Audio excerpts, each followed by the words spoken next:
Buat kamu ya, ketemu lagi di video kita. eh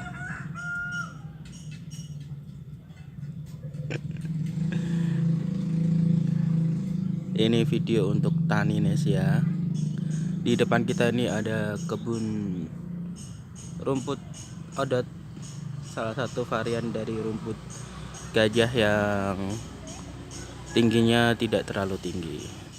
Sekarang di sini, daerah sini, di sekitar Desa Tegalarjo, Kabupaten Pati, Jawa Tengah, eh, banyak masyarakat mulai menanam rumput odot untuk eh, ladangnya ya. Kalau biasanya itu tebu dan ketela, ini sekarang banyak juga yang menanam rumput odot, terutama untuk lahan-lahan yang tidak terlalu luas. Karena selain untuk kebutuhan pakan ternak sendiri, rumput odot di sini juga laku dijual untuk para pemilik ternak, terutama di musim kemarau.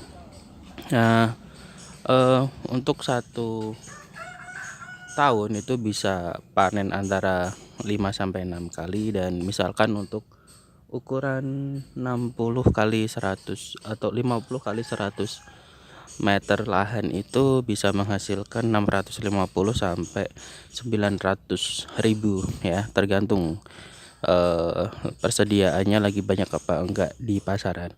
Kalau musim penghujan agak murah harganya, tapi kalau musim kemarau itu sangat mahal, dan perawatannya juga cukup mudah. Jadi cukup menyiapkan lahan, kemudian membeli bibit sebaiknya yang sudah berumur minimal 1 sampai 2 tahun dan sudah beberapa kali dipanen, kemudian ditanam, nanti ditunggu sampai bersemi dan tumbuh. Kemudian dalam setahun paling diperlukan pupuk 2 kali, ZA atau NPK. Kemudian kalau musim kemarau yang perlu dijaga adalah airnya, jadi perlu disiram. Kemudian masa panen itu antara 3 sampai 2 bulan, dan ketika panen disisakan bonggolnya itu sekitar 5 sampai 10 cm dari tanah, kemudian nanti dia akan tumbuh lagi.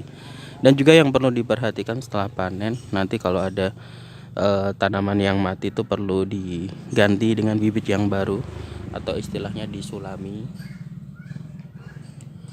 Dan untuk penjualan tidak usah khawatir, karena kalau sudah siap panen biasanya itu akan didatangin oleh para penebas, para pembeli, yang kemudian akan dijual sebagai pakan di warung-warung gitu. Atau biasanya juga antar tetangga juga saling membeli untuk yang punya ternak. Dan biasanya kalau yang kebutuhan tetangga ini eceran, misalkan 1 baris seharga berapa, 2 baris berapa gitu, 15.000 sampai 20.000. Rumput odot ini mendadak populer karena dia gampang hidup, kemudian juga disukai ternaknya, dan kandungan proteinnya sebenarnya juga serat dan proteinnya banyak. Teman-teman bisa cari artikel di Kamus Nesia dan Tani Nesia tentang rumput odot ini. Di situ kita menjelaskan tentang kandungan di dalamnya itu apa aja. Dibanding misalkan ditanamin ketela, rumput odot ini memang sangat menghasilkan. Kuncinya yaitu tadi ya, misalkan pas musim kemarau itu harganya bakal naik, dan di perawatan agar kualitas daunnya itu hijau gitu.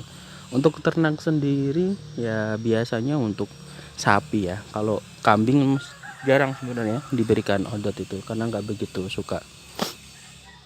Sapi diberikan odot, tapi juga ya jangan odot aja, perlu diselingi dengan hijauan yang lain, dan diberikan konsentrat atau serat. Kalau di masyarakat di sekitar sini biasanya pakai pongkol ketela gitu.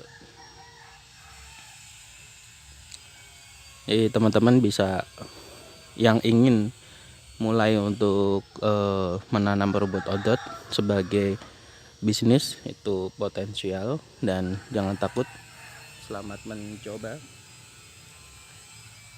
Kita sampai di sini. Makasih yang udah nonton. Jangan lupa like, share, comment, and subscribe channel kita.